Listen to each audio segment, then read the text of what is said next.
드리는 예배라는 제목으로 말씀을 전하도록 하겠습니다. 좀 몇 주 됐지만 11장에서 우리는 놀라운 기적 사건을 봤습니다. 죽은 나사로가 살이 이제 썩어가는데 무덤을 열고 나왔어요. 물론 예수님이 무덤을 열어주셨지만 죽음에서 생명으로 바뀌는 놀라운 기적을 보았습니다. 성경에 나온 수많은 기적 중에 이 기적은 역대급 반향을 일으켰어요. 정말 많은 유대인들이 예수님을 믿고 이제 예수님을 보기를 원했습니다. 소문이 나지 않는 곳이 없었어요. 오죽하면 나사로가 있는 집이 그냥 관광 명소가 될 정도였습니다. 와서 진짠가? 정말 나사로를 죽음에서 살린 예수라는 분이 계신가? 그리고 정말 나사로가 살아났는가 확인하려고 오는 사람들이 있었다라고 성경이 이야기를 합니다. 그래서 종교 지도자들은 이 예수님을 따르는 무리가 엄청나게 늘어나는 것을 보면서 이렇게 두려웠어요. 한편으로는 두렵고 한편으로는 시기 질투가 가득했습니다. 사람들이 자기들만 바라보면서 하나님의 말씀은 자기들을 통해서만 증거된다라고 생각을 해서 기득권을 유지하고 있었는데, 그러나 그 기득권이 완전히 이제 무너지게 생긴 겁니다. 예수님께 다 뺏겨버리니까. 그리고 다른 한편으로는 어떤 두려움이 있었냐 하면, 이러다가 정말 사람들이 예수님께로 다 뭉쳐서 한 사람의 리더십을 중심으로 혹시 무력으로 로마에게 대항해서 결국 이스라엘이 멸망하는 건 아닐까, 이런 두려움이 있었습니다. 그래서 더 이상 이것을 가만두면 안 되겠다 싶어서 결단을 내린 것이 뭐냐? 죽이자. 예수를 죽이자라고 한 것이었습니다. 사람들이 또 죽이려고 하는 사람들이 있었어요. 그러나 정말 예수님이 나사로를 죽음에서 살리신 것을 보고 믿은 사람들은 완전 정반대의 그 반응을 보였습니다. 전혀 다른 반응을 보였어요. 그들은 예수님 안에서 소망을 받습니다. 야, 정말 죽음이 끝이 아니구나. 죽음이 정복될 수 있구나. 예수라는 저분 안에서는 죽음이 소망으로 바뀌는구나, 생명으로 바뀌는구나 라고 하면서 예수님을 예배하기 시작했습니다. 잔치를 벌였어요. 자, 1절 말씀에 보면 이렇게 얘기합니다. 6월절 엿새 전에 예수께서 베다니에 이르시니 이곳은 예수께서 죽은 자 가운데서 살리신 나사로가 있는 곳이라. 여러분, 원래 장례 일정이 지금 남아 있습니다. 아직 남아 있어요. 곡할 기한이 남아 있어요. 그런데 지금 예상치 못한 일이 일어난 것 아닙니까? 지금 이제 원래 장례식을 치러야 되는데, 남아 있는 장례식을 다 마무리해야 되는데 장례식이 아니라 지금 나사로가 살아났으니까 이 장례식이 아니라 지금 잔치로 갑자기 분위기가 바뀐 거예요. 거기 사람들은 곡을 하고 그 다음에 슬피 우는 소리가 들렸었는데, 이제 사람들의 얼굴에서 기쁨이 있고 그 다음에 웃음소리가 떠나지가 않습니다. 그리고 거기에 원래 장송곡이 울려 퍼져야 되는데, 장송곡과 사람의 곡소리가 아니라 축제에서나 들을 수 있는 아주 밝은 음악이 그 안에 퍼지는 거예요. 여러분, 이게 바로 예배의 핵심을 잘 보여주는 겁니다. 예배의 핵심. 전에는 죽음이었는데 이제 생명이에요. 오늘 사실은 나사로는 죽음에서 건진받은 나사로는 영적으로 저와 여러분의 모습을 보여주는 것입니다. 나사로는 오늘 1절에 이렇게 얘기했죠. 아까 다시 보시면 이곳은 예수께서 죽은 자 가운데서 살리신 나사로가 있는 곳이라. 이곳은 예수께서 죽은 자 가운데서 살리신 나사로가 있는 곳이라. 여러분, 거기에 나사로 대신 우리의 이름, 여러분이 정말 예수님을 주인으로 영접하고 받아들여서 구원받았다고 확신한다면 거기 나사로의 이름 대신에 여러분의 이름을 넣으면 딱 맞습니다. 뭐라고 합니까? 이곳은 예수께서 죽은 자 가운데서 살리신 강영구가 있는 곳이라. 오늘 우리가 이 예배 자리에 있는 것, 이것은 죽음에서 생명을 경험한 사람들이 있는 곳이라는 거예요. 나사로는 육체적으로 죽은 사람이었지만 우리는 어떻습니까? 영적으로 완전히 죽은 사람이었습니다. 죽었다라는 것은 반응이 없다라는 것이고 완전히 단절되어 있다라는 거예요. 반응을 보여야 될 그 세계에 대해서 완전히 단절되어 있음을 얘기를 하는 것입니다. 그래서 육체적으로 죽으면 어떻습니까? 이 세상에 대해서 반응을 할 수가 없어요. 오감을 전혀 사용을 할 수가 없습니다. 그게 바로 죽었다라는 거예요. 이 세상에 대해서 반응을 할 수 없다. 단절, 완전 단절. 영적으로 죽었다는 건 뭘까요? 우리가 육체로는 살아 있습니다. 그래서 보고, 듣고, 냄새 맡고, 만지고 뭐 다 할 수 있죠. 맛보고 할 수 있어요. 이거는 이 세상에 대해서 우리가 살아있기 때문에 그렇습니다. 육체의 생명이 살아있기 때문이에요. 그러나 성경은 우리가 예수님을 믿기 전에 우리의 영혼이 죽어 있었다. 그 말은 영적인 세계에 대해서 우리는 완전히 단절되어 있어서 거기에 반응할 수 없는 존재라는 것입니다.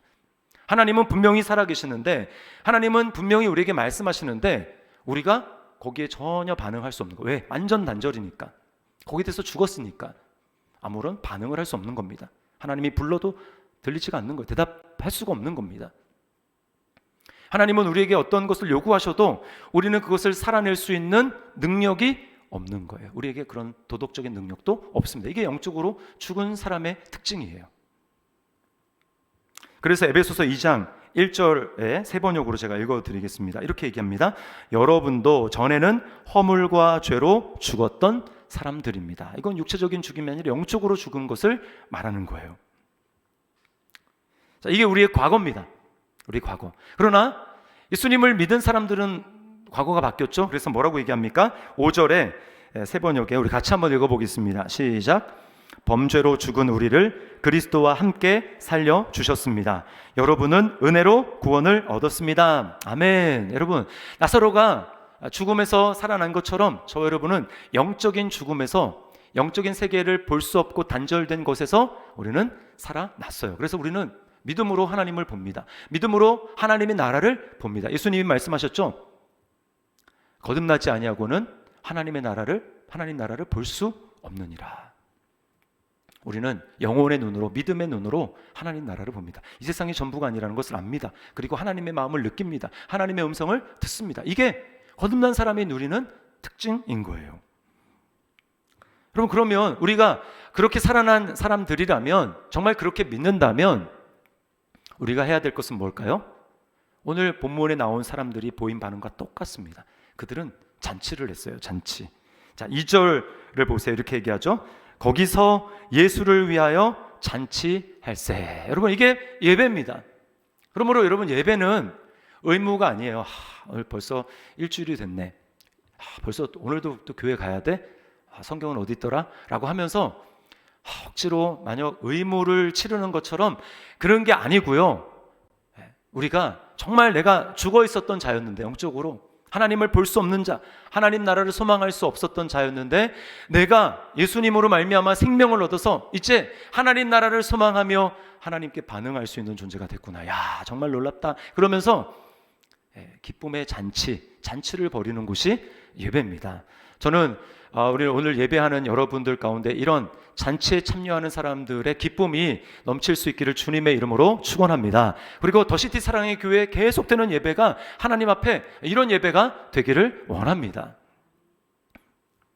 자, 그런데요, 잔치가 좋죠. 축제가 좋죠. 그런데 항상 화려함 뒤에는 수고가 있어요. 그래서 우리가 정말 축제로 드려지는 그 예배가 요구하는 대가가 있다라는 것입니다. 오늘 좀 그것을 살펴보려고 해요. 드리는 예배 어떤 것인가? 자, 축제 예배는 우리에게 땀과 시간을 요구를 합니다. 땀과 시간. 자, 2절을 우리 다시 한번 같이 읽어보겠습니다. 시작. 거기서 예수를 위하여 잔치할세. 마르다는 일을 하고 나사로는 예수와 함께 앉은 자 중에 있더라. 자, 여기 두 사람이 나옵니다. 자, 마르다와 나사로가 나오죠. 자, 마르다는 뭐를 했다고 합니까? 네, 일을 하고. 누가복음에 보면 마르다는 항상 좀 일하는 걸 좋아했던 것 같아요. 예수님이 마르다의 집에 왔을 때 마르다는 예수님을 위해서 어떻게 대접을 할까 하면서 일하느라 분주했다고 그렇게 이야기를 합니다. 원래도 일을 하고 섬기는 것을 참 좋아하고 잘했었는데 이제 오빠인 나사로가 죽었다가 살아난 것을, 그 놀라운 은혜를 경험한 다음에 마르다는 달라졌어요. 예수님을 재발견하게 됐습니다.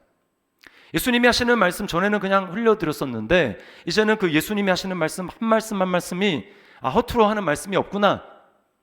그 말씀은 정말 사실이구나. 내 오라버니가 살아나리라. 나를 믿는 자는 죽어도 살겠고, 주님이 하시는 한 단어 한 단어에는 그냥 하시는 말씀이 아니구나. 정말 그대로 되는 거구나. 죽은 자가 살아날 수 있구나 라고 하는 것을 이 마르다가 발견을 하게 됐어요. 이런 주님의 은혜를 경험했던 마르다였기 때문에 이전에 주님을 섬길 때와는 전혀 다른 모습으로 주님을 위해서 일을 하는 것입니다. 주님을 위해 땀을 흘리는 거예요. 이 마르다를 통해서 잔치가 잔치되지 않습니까? 제가 이 마르다의 땀 흘리는 모습에서 저는 딱 오버랩 돼서 딱 먼저 제일 기억에 났던 그것이 주방에서, 우리 교회 주방에서 섬기는 섬김이들이었습니다. 지금이야 주방이 저쪽으로 이제 이전을 했지만 원래는 주방이 우리 본당 뒤에 있었어요. 이게 이제 리모델링을 한 거거든요. 그때는 정말 기억하면 에어컨이 달려 있었는데 에어컨이 제대로 역할을 못했나 봐요. 그러니까 바람이 나오는데 뜨뜻한 바람이 나옵니다. 그럼 과연 진짜 한여름에는 거기서 뭐 이렇게 막 불을 쓰고 그렇게 하면 거기서 이제 계속 있는 섬김이들은 진짜 땀으로 목욕했어요. 그게 땀으로 목욕한다는 게 진짜 문자 그대로였습니다. 그래서 그 봉사를 끝나고 나면 양말이 젖는 거예요. 밑에 양말에서 이제 물이 나올 정도로 완전히 진짜 목욕을 하는 것입니다. 제가 근데 그분들의 얼굴 보면 얼굴은 그냥 시뻘겋게 이렇게 달아 있는데, 그리고 땀으로 범벅이 됐는데 그럼에도 불구하고 기쁨이 있어요. 기쁨. 그렇다고 해서 이제 지금 저쪽으로 옮긴 다음에는 기쁨이 없느냐? 그건 아닙니다. 지금도 기쁨으로 섬기고 있어요. 여러분, 그 주방 섬김만 그렇습니까? 아니죠. 주일학교 교사는 또 어떻습니까? 주일학교 교사 예배를 2부의 주일학교 교사로 섬긴다 그러면 1부 예배 드리고 예배를 한 번 더 드려야 되는 거죠. 그리고 또 시간을 내서 아이들과 함께 정말 공감하려고 하고 아이들과 함께 시간을 보내며 아이들과 함께 울고 웃으며 여름 성경학교나 뭐 겨울 뭐 수련회 이런 데 있으면 더 거기에 시간을 투자해서 주일 외에 휴가를 내고 시간을 투자해서 아이들과 함께 시간을 보내는 것입니다. 여러분, 그게 얼마나 땀을 요구하는 섬김입니까? 그것뿐만이 아니죠. 남의 이제 보이지 않는 곳에서 중보기도 하면서 교회를 위해서, 성도를 위해서 눈물을 불려가며 기도하는 그 중보기도의 섬김, 또 찬양, 안내, 순장은 어떤 일입니까? 우리 함께 잔치 함께 참여하자, 우리가 잔치하는 그런 삶을 살아야 되지 않겠냐라고 하면서 순원들에게 권면하고 그 일을 함께하는 섬김이죠. 여러분, 여기에 땀이 있습니다.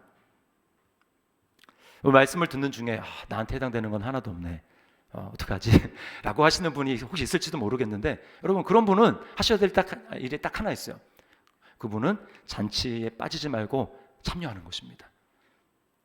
저는요, 이렇게 보여야 될 분이 안 보이면 이렇게 마음이 쓰여요. 마음이 쓰이고 이제 신경이 쓰입니다. 그리고 염려가 돼요. 그러니까 여러분이 이제 보여야 될 분이 예배에 나와서 매주 하나님 앞에 예배한다, 그것만으로도 저에게는 큰 힘이 됩니다. 그러니까 나는 나에게는 해당 사항은 없구나, 나는 잔치에서 소외된 자구나. 그게 아니라 여러분, 잔치를 벌이고 땀 흘리는 사람이 있으면 그것도 누리는 사람이 있어야 되겠죠. 여러분이 예배에 빠지지 말고 나오시면 되는 거예요. 자, 그리고요, 이 축제를 위해서 계속 일을 하려면 반드시 함께 따라가야 될 것이 있습니다. 그건 뭐냐 하면 바로 주님과의 교제예요. 주님과의 교제. 이 나사로의 모습에서 그것을 보게 됩니다. 자, 마르다는 일을 하고 있었는데 나사로는 지금 뭐를 하고 있습니까? 예수님과 함께 식사의 자리에 있어요. 앉아있다라고 하는 게 지금 식사를 하고 있다는 뜻입니다. 예수님과 함께 지금 음식을 먹고 마시면서 거기서 대화를 하고 있는 거예요. 주님과의 교제를 말하는 것입니다. 여러분, 이게 바로 잔치를 위해서 일할 수 있는 힘과 원동력을 우리에게 지속적으로 제공해 주는 비밀이에요. 여러분, 많은 성도들이 처음에는 기쁨으로 축제를 위해서 땀을 흘리는 그 일을 감당합니다. 그런데 시간이 지날수록 왜 힘이 빠지고, 시간이 지날수록 왜 기쁨이 사라지고, 시간이 지날수록 어떤 경우에 시험이 들어서 더 이상 잔치가 아니야 라는 일이 왜 생길까요? 여러 가지 이유가 있을 수 있겠지만 가장 근본적인 이유는 주님과의 교제를 잃어버렸기 때문입니다. 그냥 섬기는 것이, 주님을 위해서 일을 하는 것이 주님과의 교제라고 착각하는 거예요. 여러분, 교제라면 어떻습니까? 따로 만나야죠. 교제를 한다, 사귄다, 그러면 시간을 내서 그 대상을 따로 만나야 합니다. 그리고 어떻게 해요? 마음을 나누어야 되는 거예요. 그래서 주님과 기뻐해야 됩니다. 주님을 기뻐해야 돼요. 그 교제를 나누는 시간에서 예수님을 기뻐하고 예수님을 즐거워하고 예수님과 우리의 마음이 나누어져야 하는 거예요. 그게 교제입니다. 내 안에 예수님으로 채우는 것이죠. 그 주님과 시간을 보내면서 주님을 묵상하고 주님을 기억하고 또 주님께 우리의 마음을 쏟아 놓으면서 예수님으로 내 안이 채워질 수 있도록 그 주님께 시간을 드리는 거예요. 여러분, 이런 시간이 없이 어떻게 예수님이 우리 안에 계실 수가 있겠어요? 예수님이 우리 안에 계속해서 충만히 임재하실 수가 있겠습니까? 이건 불가능한 거예요. 예수님이 우리 안에 충만하게 거하지 않으니까 우리는 있다고 생각하는데 실제로는 그 임재가 없는 거예요. 그러다가 일을 계속하다 보니까 누가 한마디 탁 하면은 그 말이 나의 마음에 상처로 다가와서 화나고 시험 들고 못하겠다 이렇게 되는 겁니다. 사탄이 얼마나 교묘하냐 하면 어떻게든지 여러분이 주님과 교제하는 시간을 갖지 못하도록 사탄이 방해를 해요. 바쁘다, 피곤하다, 힘들다, 그러고 싶지 않다, 오늘은 내키지 않는다, 등등 여러 가지 이유로 해서 주님과 교제하는 시간을 방해를 하는 거예요. 얼마나 교묘한지 주님과 교제하는 시간도 일처럼 여겨지게 합니다. 일처럼. 일이 아닌데, 그죠? 어떤 분들은 기도하는 게 너무 힘들대요. 집사님 기도하셔야 됩니다. 기도하셔야지 지치지 않습니다. 목사님 근데 기도가 힘들어요. 기도가. 물론 기도가 힘들어요. 쉬운 게 어디 있겠습니까? 시간을 내고 하니까 에너지가 드니까 힘들죠. 근데 기도를 해도 거기서부터 힘을 얻지 못하는 경우가 있습니다. 그래서 기도를 하는데 그러다가 그냥 지치는 거예요. 왜 그런가 잘 살펴봤더니 여러분, 그 이유는 기도를 어떻게 생각하느냐 하면 기도를 하나님과 마음을 나누는 그 교제의 시간이 아니라 의무로 생각합니다. 의무로 생각하고, 그래서 나를 위해서, 직장을 위해서, 또 가정을 위해서, 교회를 위해서 기도해야 될 리스트들이 쭉 있는데 그것을 그냥 한번 쭉 하나님 앞에 상소를 올리듯이 기도 제목 리스트를 하나님 앞에 고해 바치는 것, 그것을 기도로 생각하는 분들이 의외로 있어요. 그러니까 기도하려고 앉아서 이제 그걸 하는 겁니다.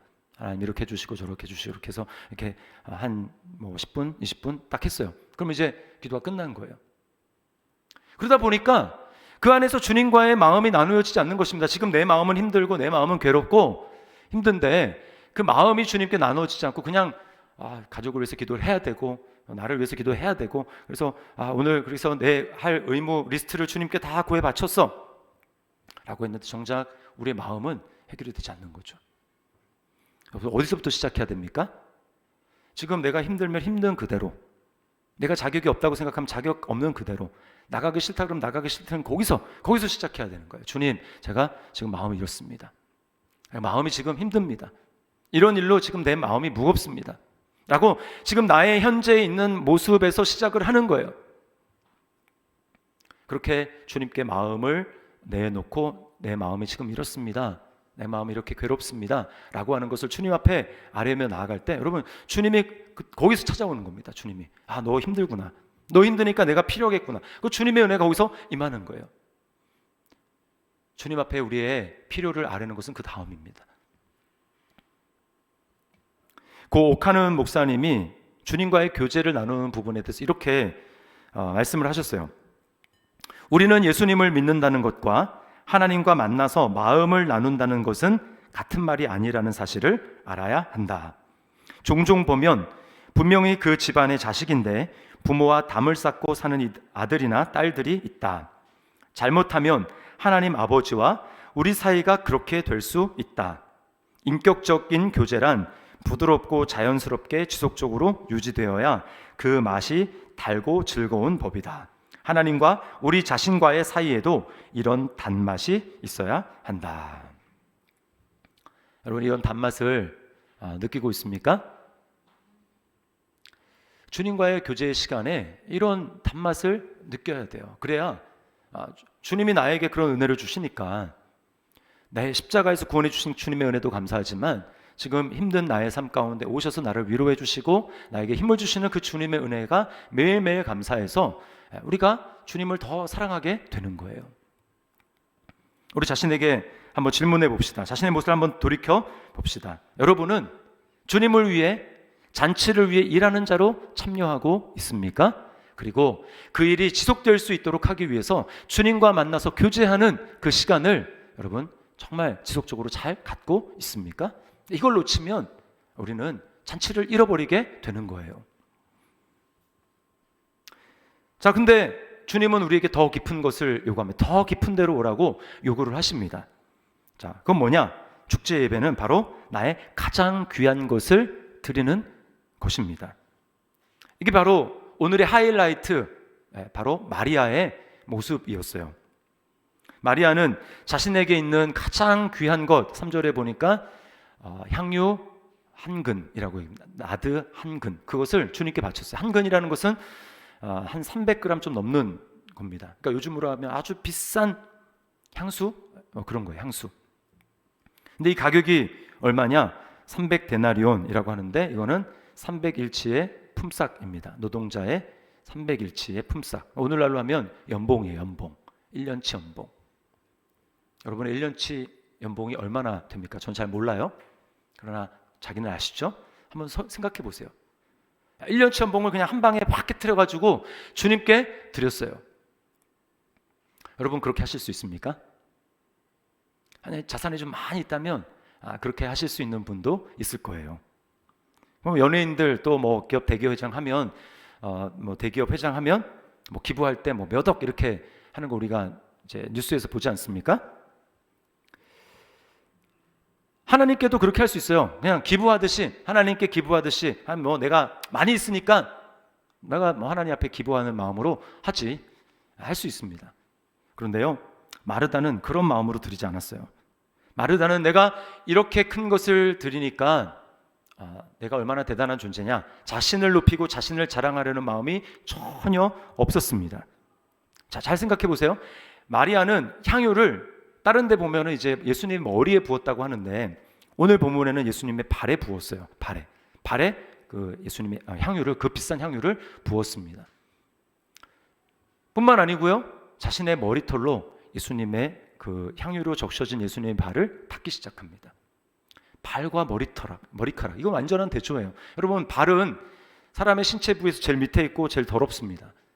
특별히 중동 지역에는 이제 그 먼지가 많기 때문에 샌들 신고 다니기 때문에 발은 항상 더러웠어요. 그래서 발을 씻겨주는 거는 누가 할 일이냐면 종이 할 일이었습니다. 발을 씻어준다, 그 말은 뭐냐면 나는 종입니다. 나는 지금 발 씻는 당신의 종입니다라고 하는 뜻이에요.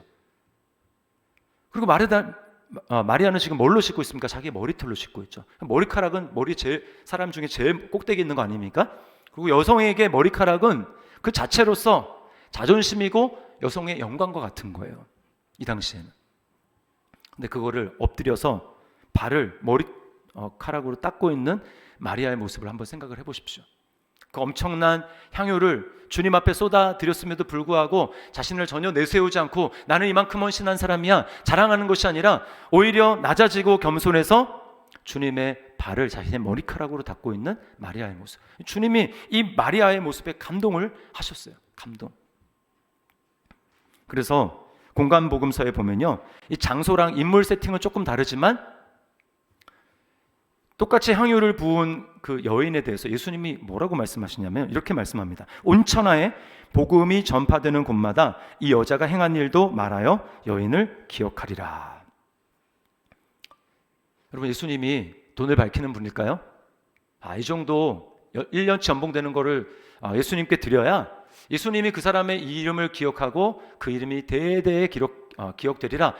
예수님이 그렇게 말씀하신 것일까요? 아닙니다. 이건 뭐냐 하면 이 여인이야말로 복음에 합당한 반응을 보인 여인이라는 거예요. 세계 온천하에 하나님의 복음이 증거될 텐데 그 복음을 제대로 알고 내가 누구인지 제대로 깨닫는 사람은 누구든지 형편과 처지는 다를 수 있고 상황은 다를 수 있지만 이 여인과 같은 모습으로 내게 반응할 것이다. 주님이 그렇게 말씀하는 것입니다. 복음의 영광 앞에 제대로 반응하게 될 것이라고 말하는 거예요. 그리고 그 여인을, 마리아를 샘플로 예수님이 보여주는 겁니다. 복음의 영광에 제대로 반응하는 사람은 이런 사람이다.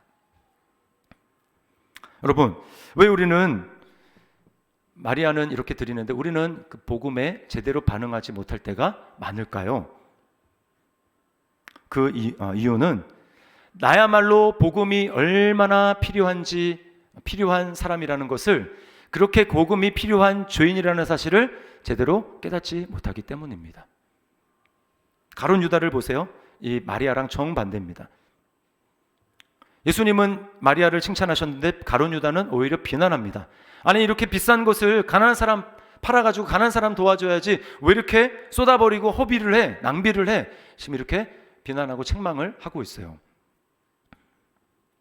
유다가 오늘 이렇게 말한 것은 정말 가난한 사람들에 대한 특별한 애정이 있어가지고 그들을 사랑해서 그렇게 한 게 아닙니다. 6절에 보니까 도둑이라고 그랬어요. 도둑. 유다는 회계를 담당하고 있는 제자였습니다. 그러니까 기부가 들어오면, 큰 액수의 기부가 들어오든 하면 그걸 모아가지고 그때그때 필요한 것을 집행해야 되는 재정을 담당하고 있었어요. 그런데 도둑이라고 말합니다. 돈에 욕심이 있어서, 돈에 탐욕이 있어서 들어오면 그것을 자신의 필요에 따라서 아름아름 슬금슬금 쓰는 거예요. 가난한 사람들에게 마음이 있는 게 아닙니다. 다른 쪽에 돈에 마음이 빼앗겨, 욕심에 마음이 빼앗겨 있으니까 주님 앞에 반응을 하지 못하는 거예요. 똑같은 사실은 현장을 보고도 가룟 유다는 별로 감동하지 않았습니다. 죽은 나사로가 살아오는 것을 봤을 때 가룟 유다는 돈에 욕심이 있었고 마음이 빼앗겨 있었기 때문에 사람들처럼 감동하지 않았어요. 예수님을 믿지 않았어요. 여러분, 정상적이라면 여러분, 마리아가 그 향유 옥합을 예수님께 한 방에 부어드리는 그 모습을 보면서 충격을 받아야 됩니다. 어떻게 저렇게 할 수 있지? 저 사람이 믿는 예수랑 내가 믿는 그 주님이랑 어떻게 이렇게 다르지? 저 사람은 저렇게 할 수 있는데 나는 왜 그렇게 하기가 쉽지 않지? 이렇게 하면서 여러분, 의문을 던져야 되는 게 정상이에요. 질문을 던져야 되는 게 정상입니다. 근데 가룟 유다는 그렇게 하지 않았어요. 왜요?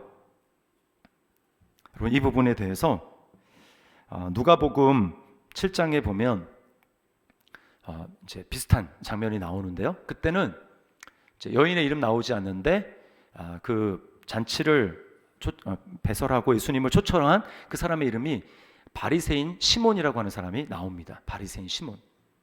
근데 그 여자도 거기서 예수님께 그 향유를 부어드렸거든요. 예수님의 머리에. 그걸 보면서 이 바리새인이 그 여자를 또 비난합니다. 그럼 예수님이 이렇게 얘기를 하세요. 그 바리새인에게, 시몬에게 이렇게 말씀합니다. 누가복음 7장 47절, 제가 사번역으로 읽어볼게요. 이렇게 말씀합니다. 용서받는 것이 적은 사람은 적게 사랑한다. 용서받는 것이 적은 사람은 적게 사랑한다. 여러분, 이 말이 무슨 뜻일까요? 자, 오늘 본문으로 가지고 온다면 마리아가 그렇게 할 수 있었던 것은 예수님으로부터 많은 용서를 받았기 때문이고, 가룟 유다가 그렇게 예수님 앞에 드리지 못했던 이유는 예수님께 많이 용서받지 못했기 때문이라는 거예요. 자, 그러면 질문, 마리아가 정말 가룟 유다보다 엄청난 죄를 더 많이 지어가지고 예수님이 마리아의 죄를 그렇게 많이 용서해 주시고 가룟 유다는 죄 지은 게 상대적으로 적어서 그래서 예수님으로부터 적게 용서를 받은 것일까요? 아닙니다. 여기 예배드리는 누구도 예외 없이요, 앞에 있는 목사랑 여러분이랑은 차이가 없어요. 도토리 키재기입니다. 하나님 보셨을 때. 그럼 뭐예요? 왜 어떤 사람은 많이 용서받는 것입니까? 그 사람은 자신의 죄가 얼마나 많은지, 자신의 죄가 얼마나 심각한지, 자신의 죄가 얼마나 무거운지 그것을 깨닫고 있기 때문에 그래요. 똑같이 죄가 있어도 어떤 사람은 그것을 못 깨닫는 것입니다. 죄가 적어서 못 깨닫는 것이 아니라 죄가 많음에도 불구하고 자신이 하나님 앞에 얼마나 죄인인지를 못 깨닫는 거예요. 그러니까 용서를 받지 못하는 것입니다. 죄를 깨달아야 주님 앞에 손을 내밀고, 내가 이렇게 죄인인지 몰랐습니다, 주님 라고 주님 앞에 손을 내밀며 나가는데, 죄를 깨닫지 못하니까 용서받을 일도 별로 없는 거예요. 용서를 경험할 일도 별로 없는 것입니다. 주님은 나를 용서했다고 하는데 내 마음에서 그 용서가 별로 실감이 나지 않는 거예요. 이게 바로 적게 용서받은 자는 적게 사랑한다라는 겁니다. 여러분 어떻습니까? 여러분은 주님께 많이 용서받은 사람입니까? 아니면 적게 용서받은 사람입니까?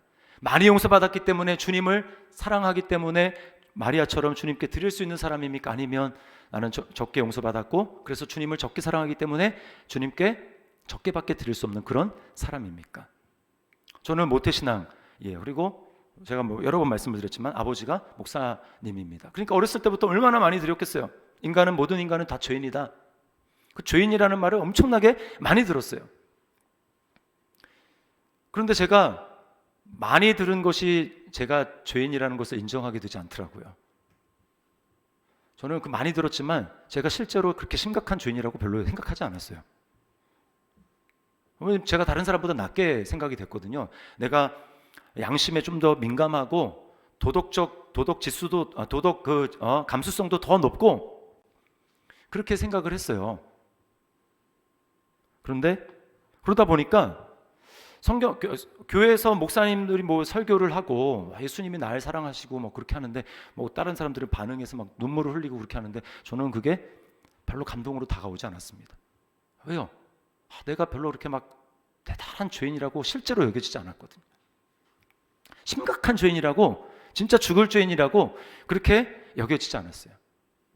그러니까 하나님의 은혜가 별로 저에게 있으면 좋겠지만 없어도 그렇게 별로 아쉬운 거 없는 그런 것이었습니다. 그냥 저는 지옥 가는 게 무서우니까, 천국 가고 싶으니까 그래서 종교 생활을 하고 있었던 거였어요.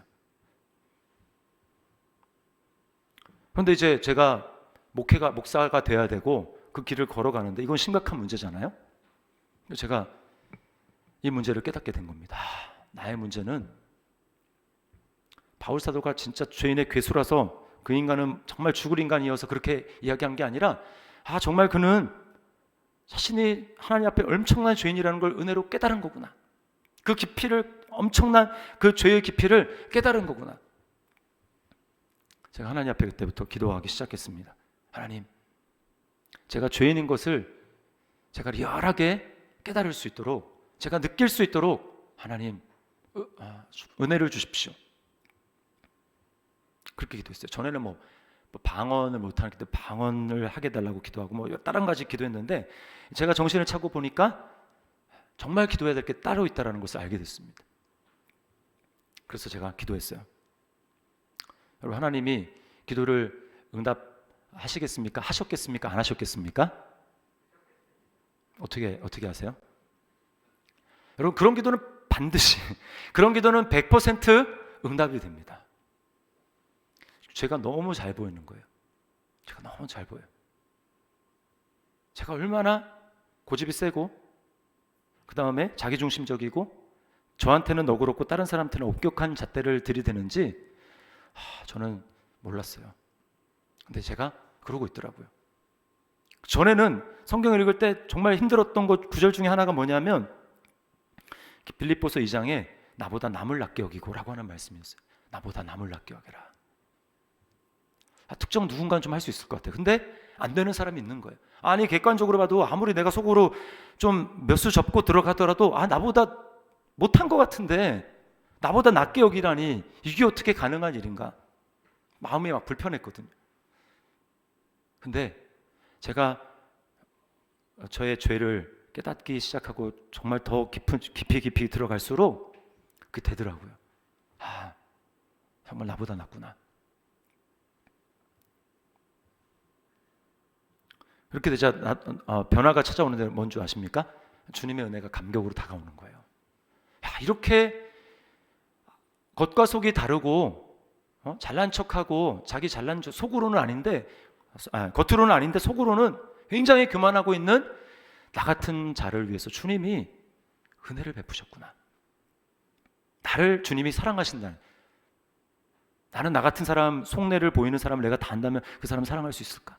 나는 못할 것 같은데 이런 나를 주님이 사랑하시다니, 그 주님, 내 죄가 깨달아지니까 주님의 사랑이 감격으로 다가오는 거예요. 여러분 어떻습니까? 여러분 자신이 죄인이라는 것을 심각하게 깨닫고 있습니까? 옛날에 말고 이거는 지금 계속 현재 진행형이 돼야 되는 거예요. 옛날에는 그랬었지? 아니고요. 지금도 바울 사도는 오히려 그것이 갈수록 깊어졌습니다. 처음에는 내가 모든 사도보다 작은 자다. 근데 하나님의 은혜로 자기 자신을 들여다보니까 더 깊어졌어요. 나는 모든 성도보다 작은 자다. 그리고 주님의 은혜로 신앙생활 하다 보니까 더 깊어졌어요. 나는 죄인의 괴수다 라고 고백을 했습니다. 여러분, 오늘 가룟 유다는 마리아를 보고 귀한 것을 낭비한다라고 비난을 했습니다. 여러분도 낭비처럼 보이시나요? 마리아가 주님 앞에 연봉이 되는 것을 한순간에 깨트려가지고 주님께 드린 것이 낭비로 보이십니까? 사실 낭비 아니죠. 왜 그렇습니까? 오빠가 살아났잖아요. 한 사람의 생명이 살아났는데 여러분, 그게 어떻게 1년치 연봉으로 값을 매김을 할 수가 있겠습니까? 그렇지 않아요? 그래서 사실은 마리아는 낭비가 아니에요. 진짜 낭비는 우리 주님이 하셨습니다. 그리고 우리를 생각을 해보십시오. 예수님은 마리아에게 오빠가 살아나는 그런 은혜를 주셨죠. 그래서 마리아는 향유옥합을 깨뜨렸습니다. 그러면 우리는 주님께 뭘 드렸나요? 우리는 예수님을 믿기 전에 우리가 주님을 위해서 뭘 했나요? 착하게 살았습니까? 하나님 인정하지 않는 그 착함? 여러분, 뭘 드렸습니까? 아무것도 드린 거 없어요. 하나님께 드린 거 있습니다. 딱 하나. 죄된 삶을 드렸어요. 죄된 삶. 하나님이 분명히 살아계심에도 불구하고 내 눈에 안 보인다고 하나님이 어딨냐, 하나님을 인정하지 않고, 하나님을 주인으로 인정하지 않고 완전 무시하고 하나님 없는 것처럼 내 멋대로 살고 하나님의 법을 다 깨뜨려버리고, 거기에 합당한 우리에게 돌아와야 될 반응은 무엇입니까? 심판이에요. 심판. 우리를 심판하시는 것입니다. 우리에게 형벌을 내리시는 겁니다. 그런데 하나님 어떻게 하셨습니까? 심판이 아니라 말도 안 되는 자기 아들의 피값으로 피를 우리 위에 부어주셨어요. 우리를 용서하기 위해서 자기 아들의 피를 우리 위에 쏟아 부어주셨습니다. 여러분, 이거보다 더 말도 안 되는 낭비가 어디 있습니까? 완전 비효율적인 거죠. 들어간 게 없는데 말도 안 되는 그런 낭비를 하나님이 하셨습니다. 여러분, 이 낭비 때문에 저와 여러분이 놀라운 이 구원의 은혜를 받게 된 것을 여러분 믿으시기를 바랍니다. 여러분, 이것이 정말 주님이 우리에게 베풀어 주신 은혜가 맞다면 세상 사람들이 보기에 여러분, 우리도 마리아처럼 반응해야 되지 않을까요? 야, 왜 그렇게 너 낭비를 하고 있어? 야, 너 제정신이야? 왜 그래? 정말 주님이 우리에게 말도 안 되는 진정한 낭비를 해주셨기 때문에 여러분, 그 다음에 우리가 주님 앞에 드리는 거는 무엇을 해도 세상 사람들의 눈에는 낭비처럼 보이겠지만 그건 낭비가 아닙니다. 여러분, 오늘 주님 우리에게 베풀어 주신 은혜를 기억합시다. 우리가 드리는 예배는 죽음에서 생명을 경험한 사람들의 잔치요, 축제예요. 그 축제에는 대가가 따릅니다. 마리아를 기억하십시오. 마리아처럼 우리는 이 잔치를 위해서 땀을 흘립시다. 그리고 이 땀을 흘리는 수고가 지치지 않기 위해서 나사로처럼 매일 주님과 교제하는 시간을 가집시다. 그리고 더 나아가서 우리의 이 주님에 대한 사랑이 더 깊어져서 마리아처럼 나의 가장 귀한 것을 주님께 드릴 수 있는, 그래서 마리아가 드림으로 거기에 놀라운 변화가 일어나는데 무슨 변화가 일어납니까? 그 집이 향유 냄새로 가득 찼어요. 저는 우리가 주님 앞에 이러한 모습으로 주님을 섬기며 나갈 때 비록 눈에 보이는 향수는 아니지만 우리의 가장 귀한 것을 주님 앞에 드림으로 말미암아 우리가 드리는 이 예배의 현장이 주님 보셨을 때, 야, 정말 너무 향기롭구나, 너무 좋은 냄새가 난다 라고 주님이 흐뭇해하시고, 또 함께 예배하는 성도들도 그것을 함께 느끼면서 하나님께 감사하며 축제에 더 깊은 은혜가 있는 예배가 될 수 있기를 주님의 이름으로 축원합니다. 우리 말씀을 기억하면서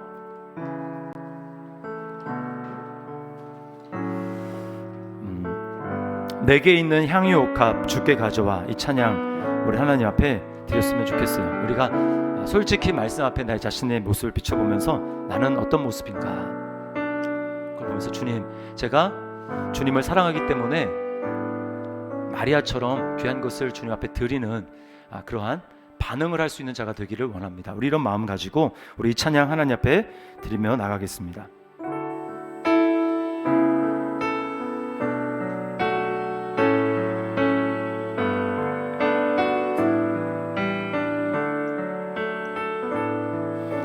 내게 있는 향유옥합 주께 가져와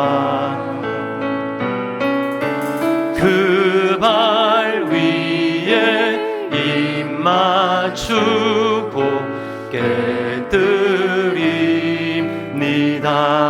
나를 위해 험한 산길, 나를 위해 험한 산길 오르신 그 발, 걸음마다 그 신 사랑 새겨 놓았네. 내게 있는 향유옥합, 내게 있는 향유옥합 주께 가져와 그 발 위에 입 맞추고 깨뜨립니다.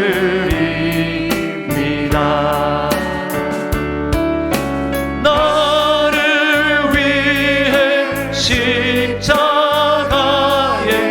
달리신 그 발, 흘린 피로 나의 죄를 대속하셨네. 내게 있는 향유옥합 주께 가져와 그 발 위에 입 맞추고 깨뜨림. 주님 다시 이 땅 위에 임하실 그때, 주님 다시 이 땅 위에 임하실 그때, 주의 크신 사랑으로 날 받아주. 주님 다시 이 땅 위에 임하실 그때, 주님 다시 이 땅 위에 임하실 그때, 주의 크신 사랑으로 날 받아주. 주의 크신 사랑으로 날 받아주소서.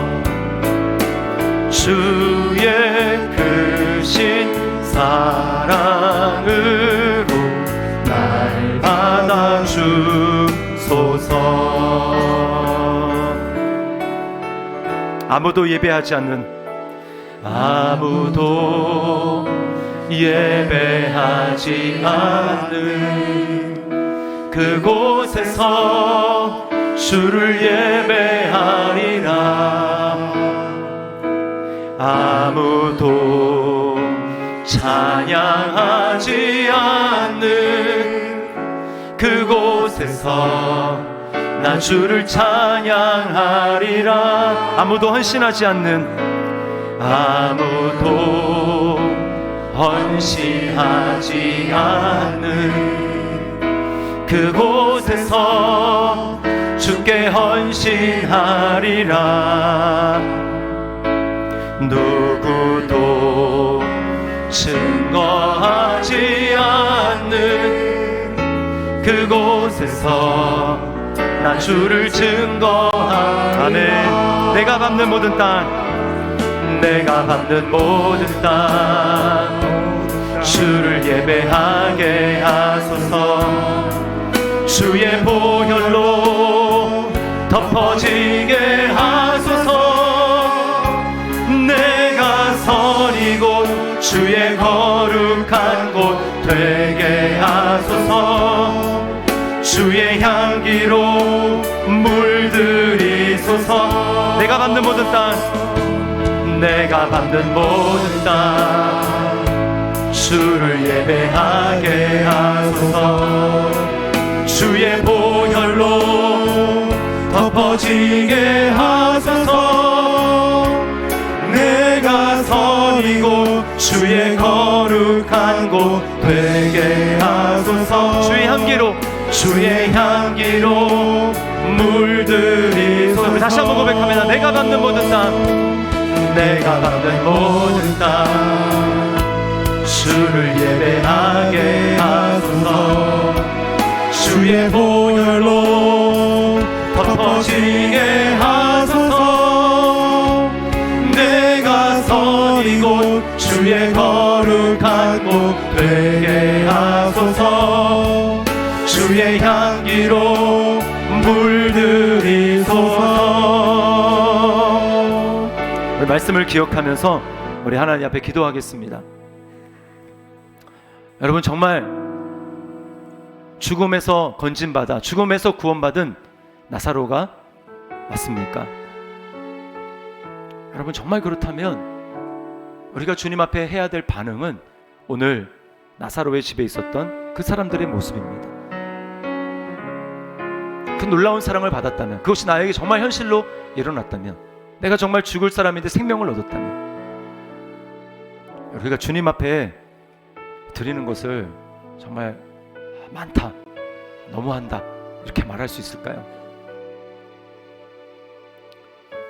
우리가 드려지는 예배가, 매주의 예배가 잔치 같은, 잔치에 참여하는 예배가 되게 하소서. 주님, 내가 그런 마음으로 주님의 은혜를 기억하고 감격의 마음으로 주님을 예배할 수 있도록 인도하여 주십시오. 그리고 예배하는 이곳이 정말 잔치가 될 수 있도록 주님, 땀 흘리는 그런 섬김을 감당하는 제가 되게 하소서.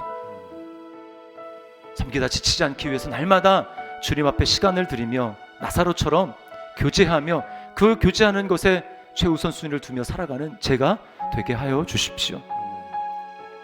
그리고 그 섬김이 더 깊어져, 그 주님에 대한 사랑이 더 깊어져 오늘 마리아처럼 내게 있는 가장 소중한 것을 주님 앞에 드릴 수 있는, 세상 사람들이 보기에 야, 어떤 저런 낭비가 있나, 저런 바보가 있나, 저런 말도 안 되는 일이 있나 라고 하는 것처럼 보일지라도 주님이 말하듯 이 복음이 전파되는 것마다 이것을 기억하리라. 그런 예배자가 될 수 있도록 주님, 나에게 그런 은혜를 베풀어 주시옵소서. 주님, 이 은혜를 내가 정말 날마다 누리며 살아갈 수 있도록 인도하여 주옵소서. 우리 시간에 우리 그렇게 하나님 앞에 결단하며 또 기도하도록 하겠습니다. 기도합니다.